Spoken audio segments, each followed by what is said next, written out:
everyone. Welcome to Seattle Aquarium once again. My name is Alex. I'm standing over in between our two cylinders. You don't really need to be able to see me as long as you can see an octopus. Before we get started with our 4 o'clock attempted octopus feeding, I want to do 2 introductions. First up on top of our big cylinder is Tamara. And on the ladder over here by our small cylinder is Paul. These are 2 of our amazing volunteers. We can't get anything done here at Seattle Aquarium without our volunteers. Woo! They come in, donate their time, especially coming in on the Sunday of a 3-day weekend. Really appreciate a big round of applause for all of our volunteers here. Ow! And now, inside of our exhibit, we have the stars of our talk today. I will start with the big cylinder. This is our giant Pacific octopus named Umbrella. He weighs about 20 pounds or so now. Male, about a year old, and he was originally from Neah Bay, out on the very northwestern tip of Washington State. In the large cylinder, I have another male giant Pacific octopus. This one's name is Taco. And if anybody speaks Japanese, you will recognize that as the Japanese word for octopus. Taco here weighs about 30 pounds or so. He's about 2 years old. And he is from right here in central Puget Sound. It's awesome.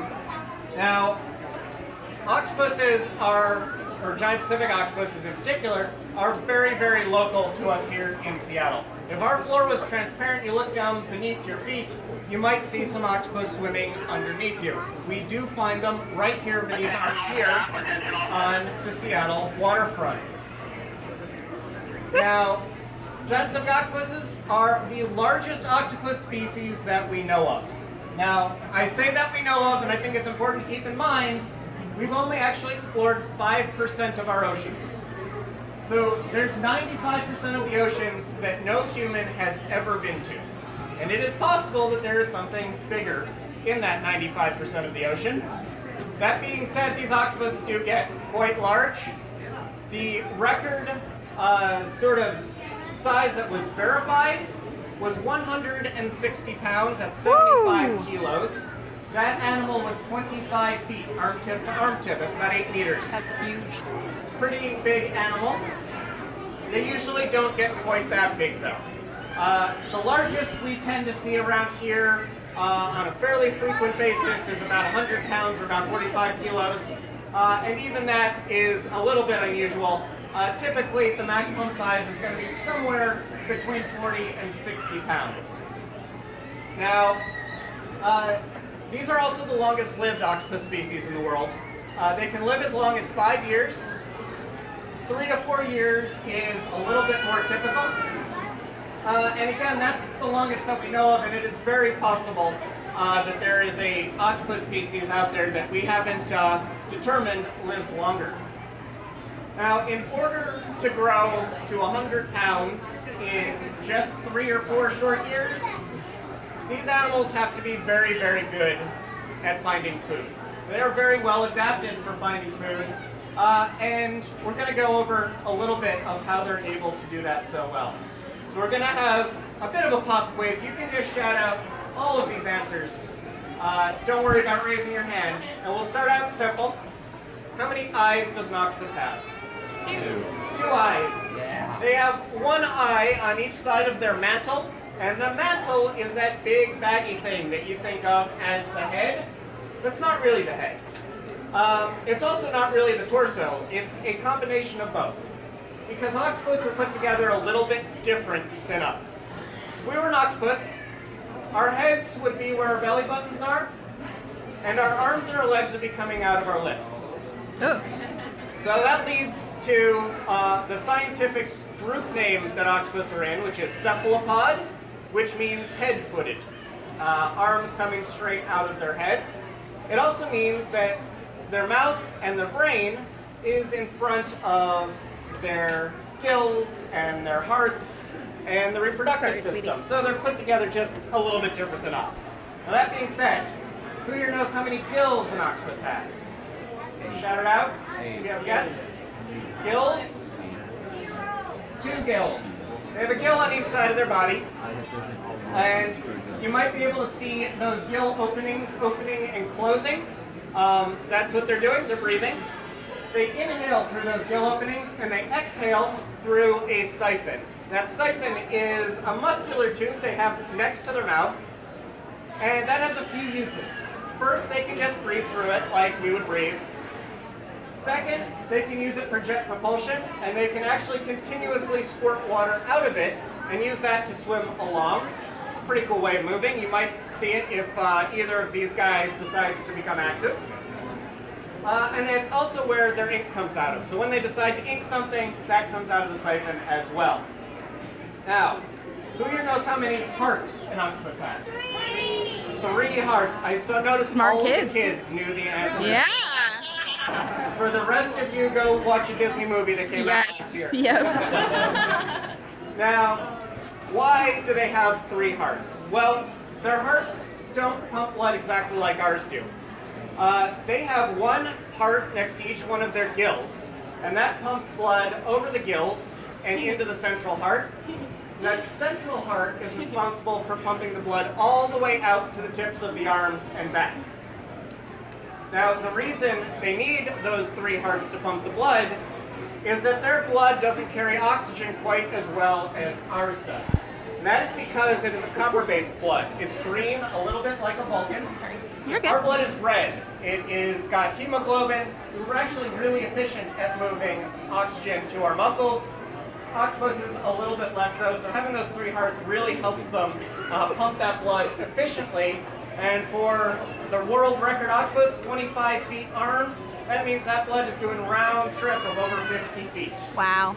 So needs some pretty good blood pressure to be able to do that. No kidding.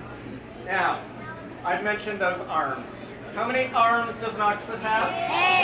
8. 8 arms for an octopus. All right, trick question. How many tentacles does an octopus have? 8, 10, 0. An octopus has 0 tentacles. And that's because a tentacle has a very specific definition. A tentacle is an appendage used for eating, and that's it.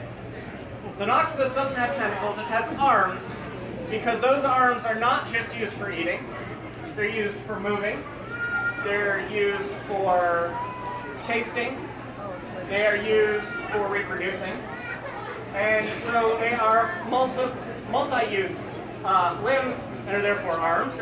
Now, they've got those little circles on the bottom of them. What do we call those circles? Suction cups, suckers, sucker discs. I will accept any of these. I'm going to call them suction cups for now.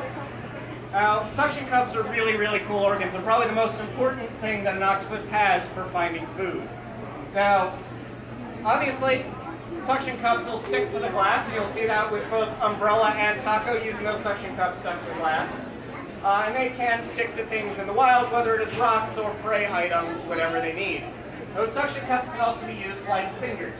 They can manipulate each one of those suction cups individually, and they can grab onto things with multiple suction cups, not actually sticking to them, but actually wrapping those suction cups around things. That's so cool. Now we have 10 fingers, 10 toes. We can wiggle those, move all those around.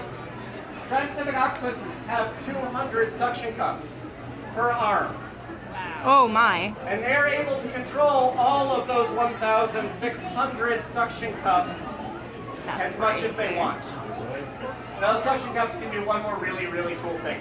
And that is they can taste. Now, we have our taste buds in our mouth. Everything that goes into our mouth, we know what that tastes like, right? Octopuses are tasting with their fingers and their toes. So I want you to think about everything that you've touched today. Think about everything that you've stepped on. And think about how all that stuff tasted. Ew. Not a great strategy for us here on land, but it is fantastic for the transpacific octopus. Because I forgot to mention one thing earlier. The reason this is an attempted octopus feed, it's not because we're not sure whether or not the octopuses are going to be hungry, it's because octopuses are nocturnal. That means they hunt at night and they sleep during the day. Offering an octopus some food at 4 o'clock in the afternoon is a little bit like shaking you awake at 4 o'clock in the morning and offering you a nice big steak dinner. You might be hungry, maybe you've been up, but you might just want to go back to sleep. So these animals are nocturnal, and therefore being able to see your prey is not necessarily going to be the best way to find it. Instead, being able to taste what has been going on around you can be really useful. Because octopuses, they'll eat fish, they'll eat crabs, they'll eat clams buried in the mud. So being able to taste where those animals were is just as important as being able to see them right now. So you can pour some water in there and see if our animals, you already did that? Oh, okay. So we will offer them some food then. And it looks like we've got herring. That's herring. I thought I saw anchovy. That's definitely anchovy. We will see whether our two octopuses are interested in food. So all of the food that we have here for animals at the Seattle Aquarium is sustainably harvested seafood. It's also restaurant quality, so if there's anyone out here who likes anchovy or herring, it is good enough for you to eat. Definite movement from Umbrella there. And we will see what Taco wants to do as well. Now what you're going to notice when these octopuses decide to eat is they're going to wrap those arms around the sticks and pull the fish off. Hopefully. They do sometimes like to grab onto those sticks and never let go. Try to play tug of war. Now, Yeah. It should be noted, our volunteers know not to play tug of war with an octopus. Yeah. This is very important because the volunteer will lose. If an octopus decides that it would like that stick, it will get the stick. And we will find another way of getting our octopus their food. Those sticks are not just tools that we use to feed them, they're also what we call enrichment items. Now all of you might have another name for an enrichment item. You all have used them at some point in your life, and that is a toy. It is something that stimulates their minds, keeps them active, keeps them happy. And for us it's very important that these octopuses keep their minds stimulated and going because our octopuses here at the Seattle Aquarium are temporary guests.